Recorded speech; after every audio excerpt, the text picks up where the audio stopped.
السلام علیکم ورحمۃ اللہ وبرکاتہ۔ سیدنا کریم صلی اللہ تعالی علیہ وآلہ وسلم سلسلہ آسان تفسیر القرآن، جس میں ہم سورہ بقرہ لفظی با محاورہ ترجمہ اور تفسیر سے پڑھ رہے تھے، جس میں ہم نے 48 آیات ترجمہ اور تفسیر سے پڑھ لی تھیں بحمدہ تعالی، اور آج انشاءاللہ آیت نمبر 49 ہم لفظی ترجمہ با محاورہ ترجمہ اور تفسیر سے سمجھیں گے۔ تو آئیں سب سے پہلے آج تلاوت سماعت فرماتے ہیں۔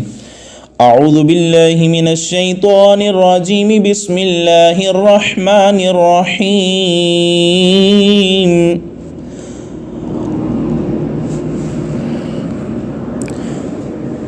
وَإِذْ نَجَّيْنَاكُمْ مِنْ آلِ فِرْعَوْنَ يَسُومُونَكُمْ سُوءَ الْعَذَابِ يُذَبِّحُونَ أَبْنَاءَكُمْ وَيَسْتَحْيُونَ نِسَاءَكُمْ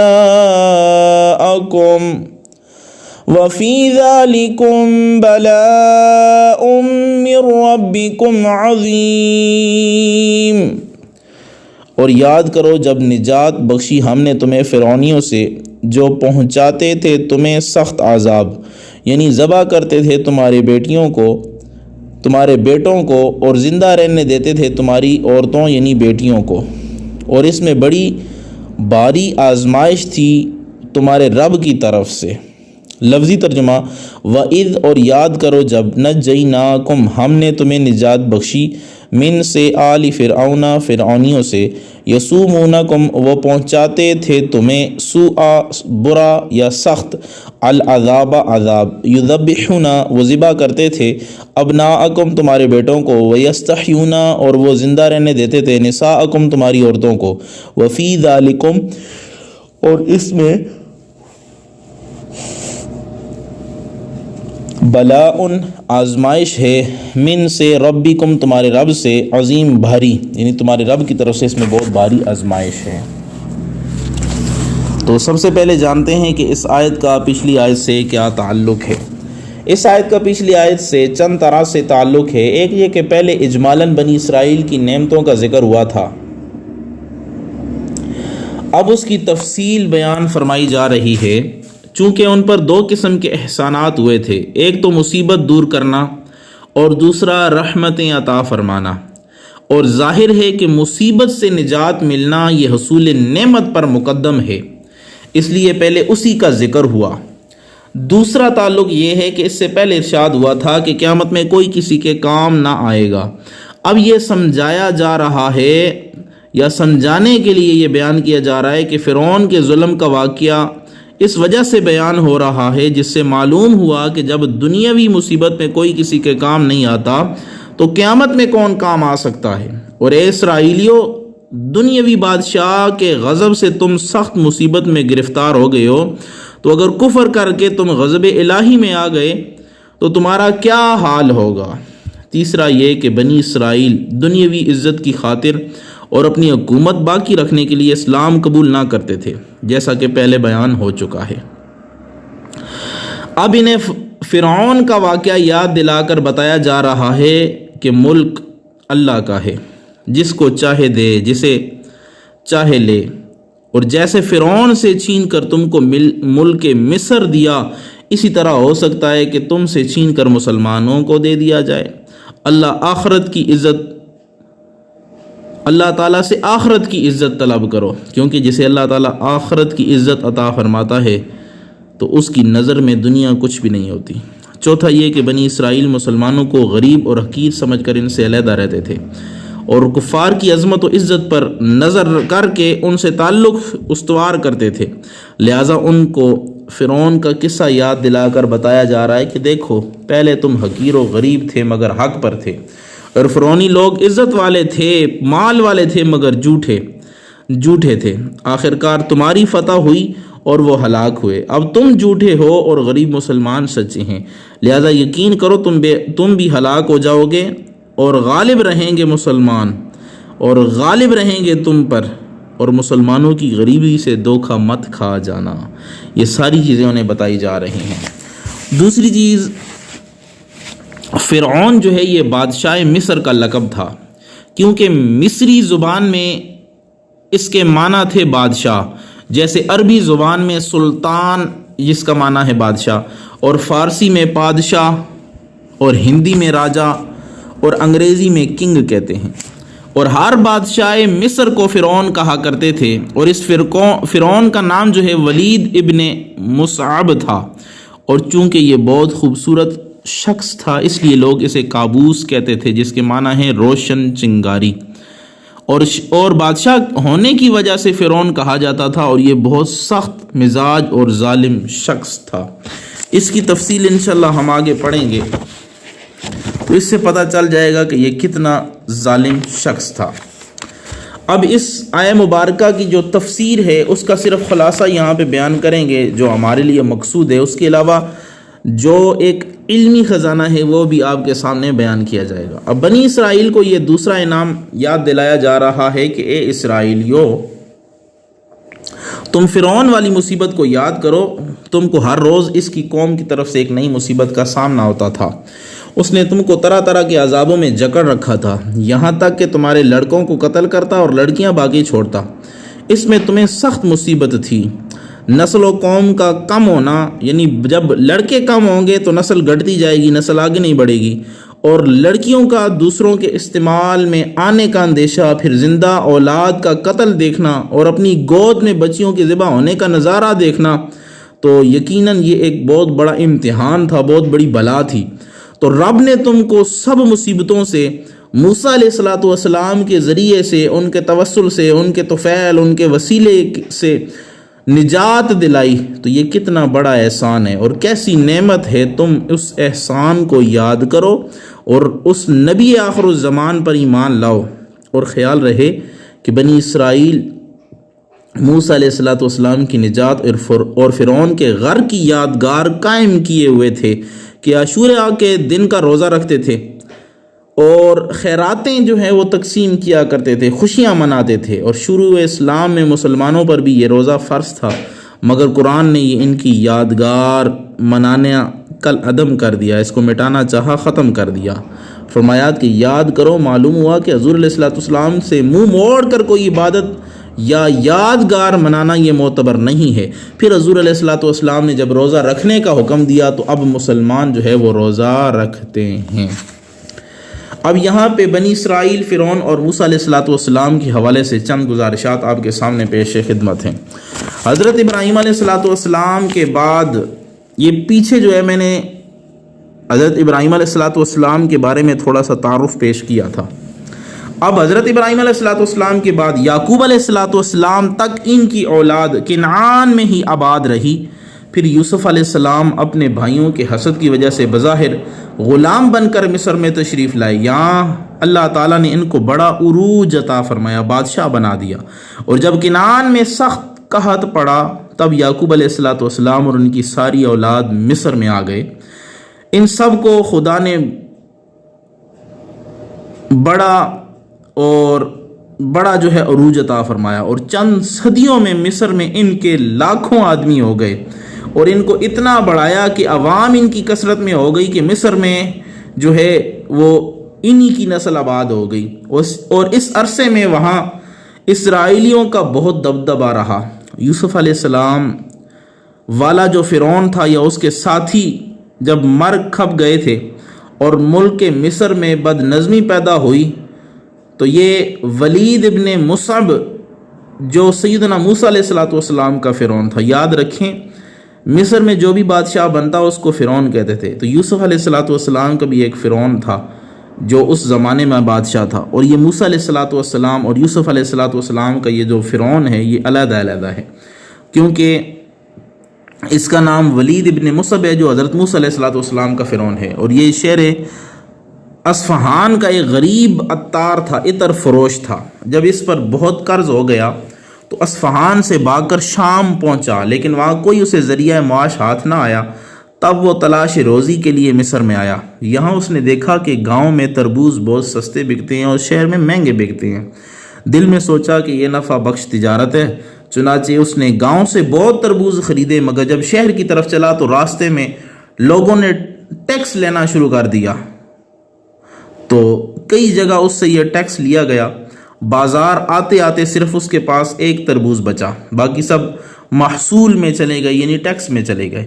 یہ سمجھ گیا کہ اس ملک میں کوئی شاہی انتظام نہیں جو چاہے حاکم بن کر مال حاصل کر سکتا ہے۔ تو اس وقت مصر میں کوئی وبائی بیماری تھی، لوگ بڑے مر رہے تھے۔ یہ قبرستان میں بیٹھ گیا اور کہا کہ میں شاہی افسر ہوں، مردوں پر ٹیکس لگا رہا ہوں، فی مردہ مجھے 5 درم دو اور یہاں پہ دفن کر دو۔ اور اس بہانے سے چند روز میں اس نے بہت سارا مال جمع کر لیا، اور اتفاقاً ایک روز کوئی بڑا آدمی دفن کے واسطے یہاں پہ جب لایا گیا، اس نے اس کے وارثوں سے بھی روپے مانگے، انہوں نے اسے گرفتار کر کے بادشاہ تک پہنچا دیا اور سارا واقعہ بادشاہ کو بتایا۔ بادشاہ نے اس سے پوچھا کہ تجھے کس نے اس جگہ مقرر کیا ہے؟ ولید ابن مصعب بولا کہ میں نے آپ تک پہنچنے کا یہ بہانہ بنایا تھا، میں آپ کو خبر کر رہا ہوں کہ آپ کے ملک میں بڑی بدنظمی ہے، میں 3 مہینے کے عرصے میں ظلماً اتنا مال جمع کر لیا ہے، آپ خیال کر سکتے ہیں کہ دوسرے حکام کیا کچھ نہ کرتے ہوں گے۔ یہ کہہ کر وہ سارا مال بادشاہ کے سامنے اس نے جب ڈالا اور کہا کہ اگر آپ انتظام میرے سپرد کر دیں تو میں آپ کا ملک درست کر دوں گا۔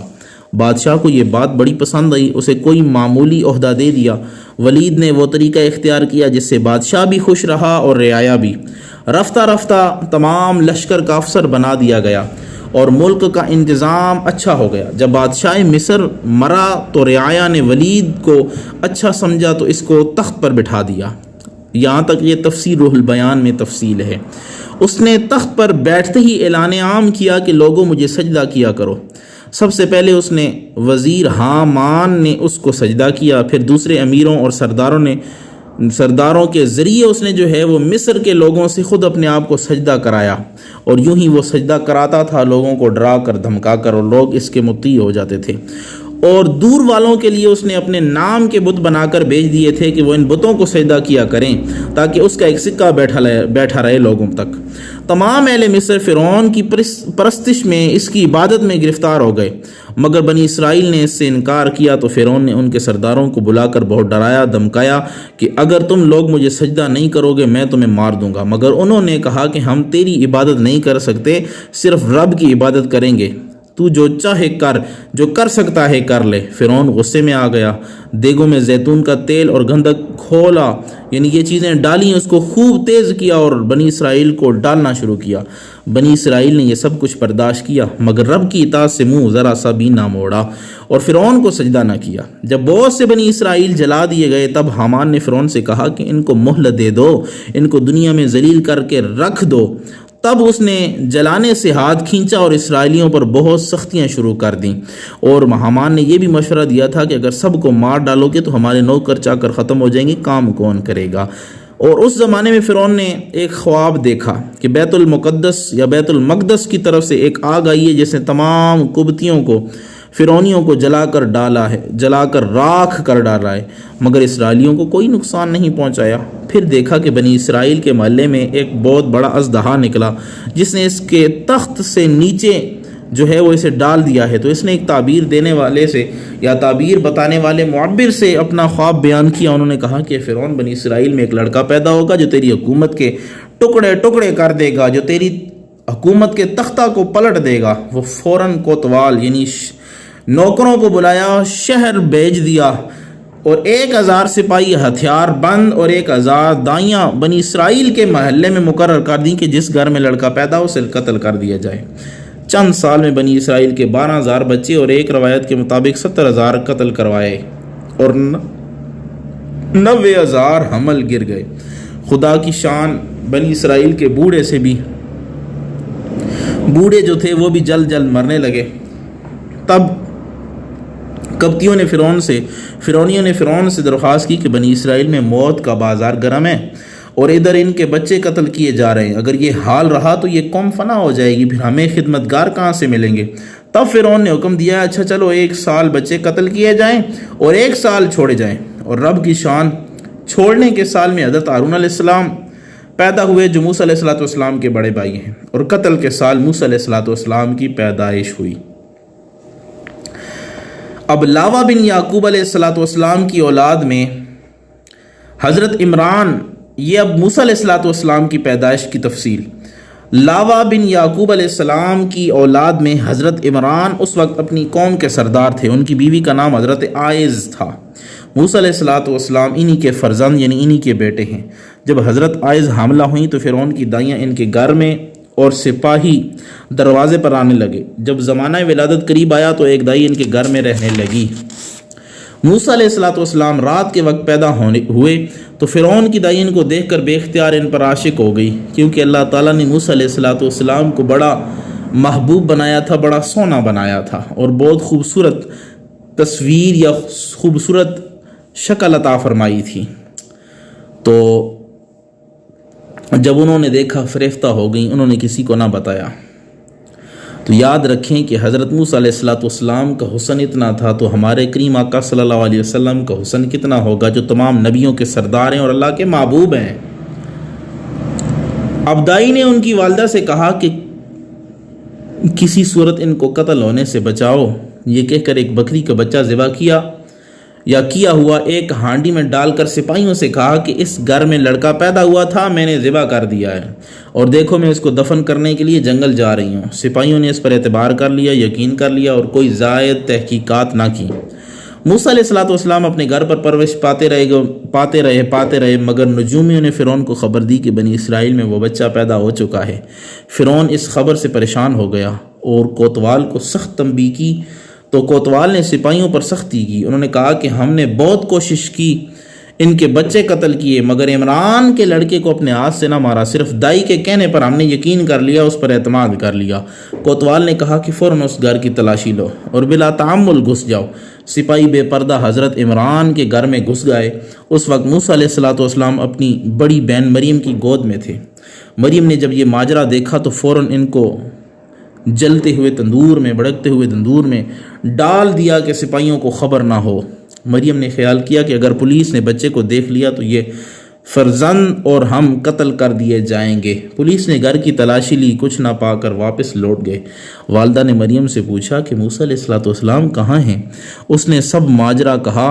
ماں غم سے تڑپ گئی۔ تندور پر جا کر دیکھا آگ کے شعلے نکل رہے ہیں مگر موسیٰ علیہ السلام بدستور امن و امان سے وہاں پہ موجود ہیں۔ یہ موسیٰ علیہ السلام کا ارہاس تھا۔ یاد رکھیں، نبی کو نبوت سے پہلے یا اعلان نبوت سے پہلے جو معجزہ وہ دکھاتے ہیں، یعنی نبی جو ہے وہ اعلان نبوت سے پہلے جو معجزہ دکھاتا ہے تو اس کو ارہاس کہتے ہیں۔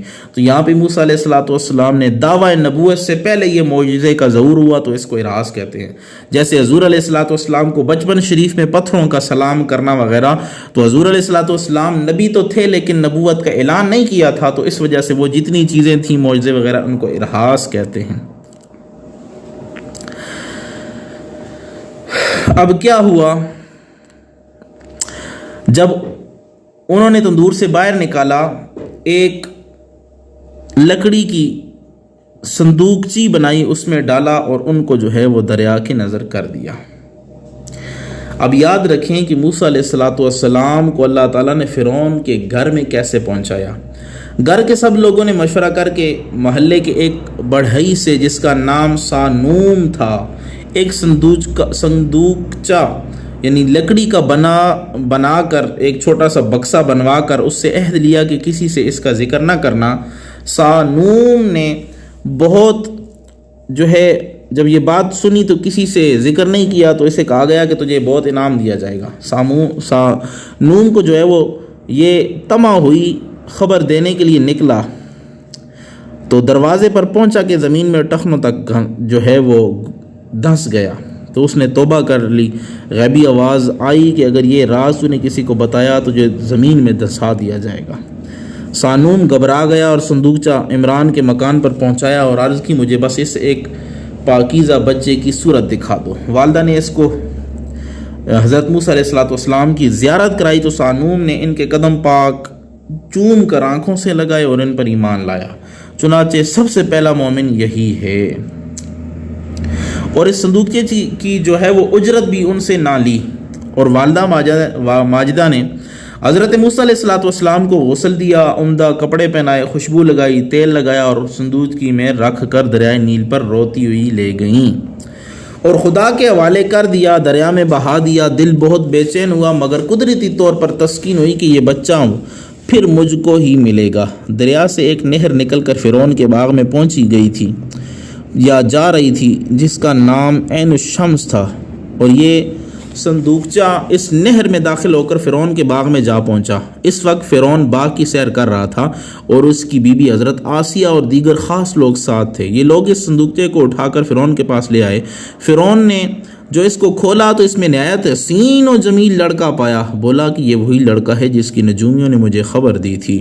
یہ میرا اقبال ہے کہ وہ خود بخود میرے پاس آ گیا ہے، اس کو فوراً قتل کر دوں گا، فوراً اس کو قتل کر دیا جائے۔ حضرت آسیہ فرعون کی بیوی آپ کا حسن و جمال دیکھ کر آپ پر عاشق ہو گئیں اور فرعون سے بولی کہ تو نے ماز گمان سے ہزارہ بچے قتل کرا دیے، اس کو قتل نہ کر، یہ بچہ شاید کسی اور جگہ سے آ رہا ہے، بنی اسرائیل کا نہیں ہے، میرا کوئی بیٹا نہیں ہے، میں اس کو بیٹا بناؤں گی، اسے پالوں گی، اسے بڑا کروں گی، یہ بہت ہی حسین ہے، خوبصورت ہے، خدا نے میری گود بھر دی ہے۔ فرعون نے یہ بات مان لی اور مریم جو موسیٰ علیہ السلام کی بہن ہیں، انہوں نے ماں کو خبر دی کہ بھائی تو فرعون کے پاس پہنچ گئے ہیں۔ ماں بے قرار ہو گئی مگر رب کی طرف سے القاء ہوا کہ گھبراؤ نہیں، تمہارا بچہ تم ہی کو ملے گا۔ اب حضرت آسیہ علیہ السلام نے یہ مومنہ ہو گئی تھیں، بعد میں یہ ایمان لائی تھیں۔ حضرت آسیہ نے شہر کی دائیں یعنی دودھ پلانے والیاں بلوائیں جو ان کو دودھ پلائیں۔ موسیٰ علیہ السلام نے کسی کا دودھ نہ پیا۔ مریم بھی وہاں موجود تھیں، کہنے لگیں ایک بہت قابل دائی ہے جس کا دودھ بہت اچھا ہے، اس شہر میں ہی رہتی ہے، اگر آپ حکم دیں تو میں اس کو بلا لاؤں۔ فرعون بولا لاؤ، فوراً لاؤ۔ وہ اپنی والدہ کو لے گئیں۔ موسیٰ علیہ السلام نے دودھ پیا، ان کی گود میں گئے اور فرعون نے ان کو ایک اشرفی روزانہ اجرت مقرر کر دی کہ روزانہ دودھ پلانا اور ایک اشرفی لیتی جانا، اور کہا تم اس بچے کی پرورش کرو، قدرت کے قربان جائیں۔ فرعون نے جس کے ڈر سے 12,000 یا 70,000 بچے ذبح کرائے، اس کو خود پرورش اللہ تعالیٰ نے اس کے گھر میں کرائی ہے۔ اور آسیہ نے حضرت موسیٰ علیہ السلام کے لیے سونے کا گہوارہ تیار کرایا اور بہت ناز و نعمت سے ان کی پرورش کی۔ 2 برس تک موسیٰ علیہ السلام کی والدہ نے ان کی پرورش کی۔ اس مدت کے گزارنے پر ایک خچر بھرا ہوا سونا اور کئی اونٹ لدے ہوئے دیگر نفیس تحفے دے کر عائز موسیٰ علیہ السلام کی والدہ کو رخصت کیا گیا۔ یہاں پہ ایک مسئلہ بھی یاد رکھیں کہ ماں اپنے بچے کی پرورش پر اجرت نہیں لے سکتی، کیونکہ اس پر واجب ہے، اور واجب یہ ہے کہ ایک بچے کی پرورش کرے، اور واجب کی اجرت لینا منع، مگر موذی کافر کا مال جس طرح ہاتھ لگے لینا جائز ہے، اس لیے عائز نے فرعون سے یہ مال لیا۔ نیز اگر وہ فرما دیتی کہ میں اس کی ماں ہوں تو قتل کر دی جاتی۔ اس عذر کی وجہ سے اجرت جو ہے انہوں نے لے لی اور ان کو بیان بھی نہ کیا۔ اب یہاں پہ حضرت موسیٰ علیہ السلام کی پرورش کا سلسلہ شروع ہوا۔ پھر حضرت آسیہ نے خود ان کی پرورش شروع کر دی اور فرعون بھی اس سے محبت کرنے لگا۔ جب آپ 3 برس کے ہوئے تو ایک دن فرعون آپ کو گود میں کھلا رہا تھا، اچانک آپ نے جو ہے وہ اس کی داڑھی پکڑ لی۔ موسیٰ علیہ السلام نے اس کی داڑھی پکڑ کر ایک زوردار تمانچہ مارا۔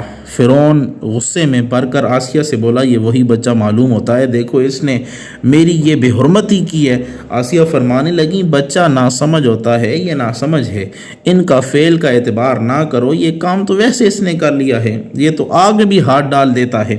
فرعون نے کہا اچھا امتحان کرتا ہوں۔ ایک تشت میں سونا رکھا اور دوسرے میں آگ، اگر یہ آگ میں ہاتھ ڈال دے تو واقعی تم ٹھیک کہتی ہو۔ ایسا ہی کیا گیا، قریب تھا کہ آپ سونے کی طرف دوڑتے، مگر جبریل علیہ السلام نے آپ کا رخ آگ کی طرف کر دیا اور آپ نے آگ میں ہاتھ ڈال کر ایک بڑا سا انگارہ منہ میں رکھ دیا جس سے آپ کی زبان جل گئی اور آپ کو لکنت ہو گئی۔ تب فرعون کو آسیہ کی بات پر پورا یقین ہوا کہ آپ کے زمانہ پرورش میں فرعون نے آپ کو بہت سے معجزے دیکھے۔